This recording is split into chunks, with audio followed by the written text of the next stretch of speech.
All right, back at it with the 78 MGB V8 Rover project, and as you can see, some stuff has happened and we're about to get into it. I guess this will be my entry into Front End Friday pictures, only as a video.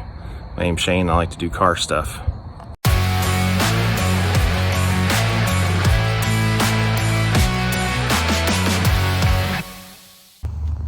All right, so back to the valance on my 78 MGB.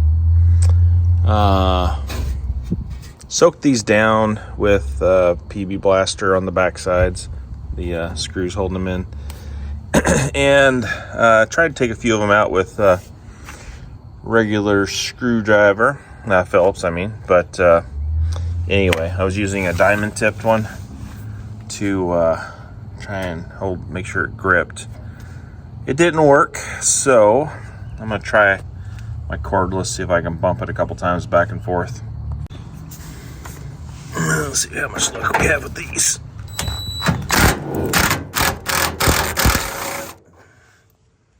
Get a few of them out. Trusty magnetic bowl.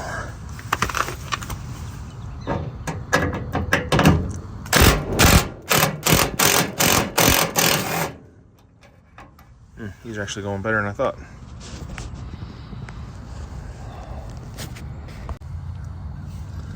See if the luck continues. Nope. All right. Well, there's the first one we're going to have to drill out. So, we'll swap bits. Yeah, let's see what this does.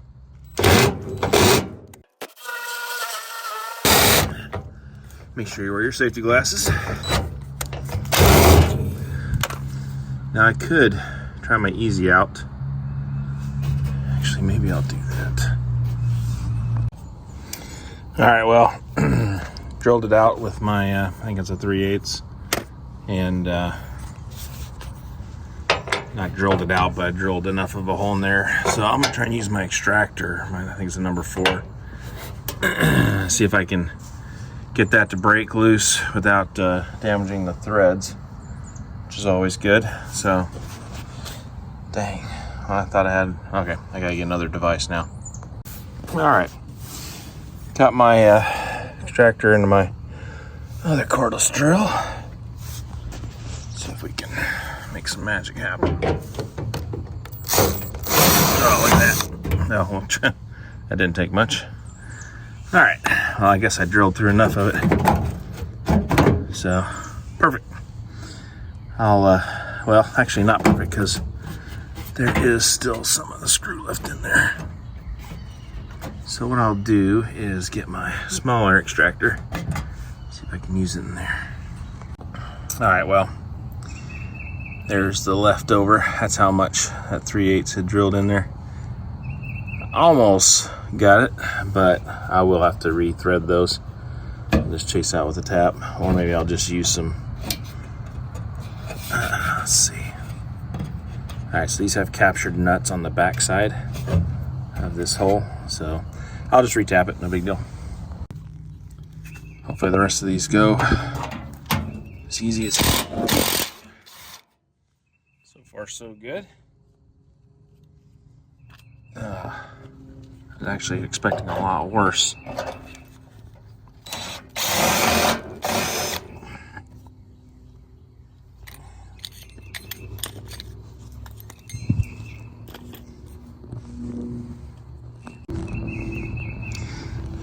Alright, 2 more.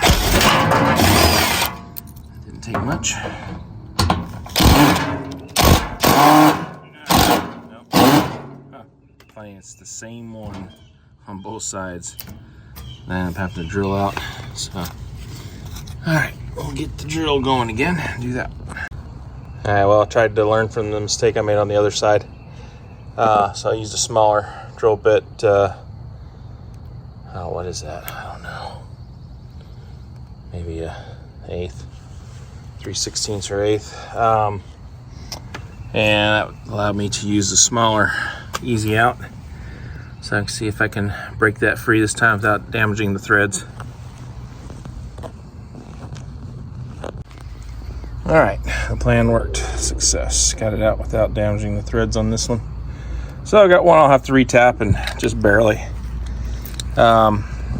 Here's the side again that's got the damage on it. I'm gonna have to address at some point, and figure out what I'm gonna do there. And I think I'm gonna get my Sebring front end out and maybe tape it up in place for a minute. Well, all right. So the old Warrior extractor set comes to the rescue for a couple of the screws that decided to be a little tricky. I don't know where I got this thing. Probably. Oh yeah, that looks like that item number. I'm guessing that is a Harbor Freight special.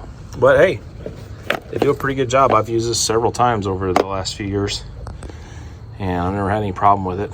It's good, good steel, so to say. All right, so now I'm going to use my glass cleaner and clean off at least the top part of this so that I can use my tape and tape this thing in place momentarily just to see how it looks. So this is my Sebring spoiler. I don't know who made this, although there appears to be a number here, MGS 70737, I believe. I know it had a sticker on here. It said made in England. Here's the back side. No markings over there. But the one thing I will say is that it's kind of, the top is not very, what do you want to call it? It's not a perfectly straight line. If I held that up against like a perfect straight line of a body, it's gonna have some gaps. All right, so let's tape it in place and see what it looks like. Well, this would obviously be a lot easier if you had two people here, but I've just stuck some tape in a couple of spots there and then kind of looped it up, tacked it temporarily up to the grill, just so when I hold this up in place, I can bring the tape down onto it with hopefully two hands.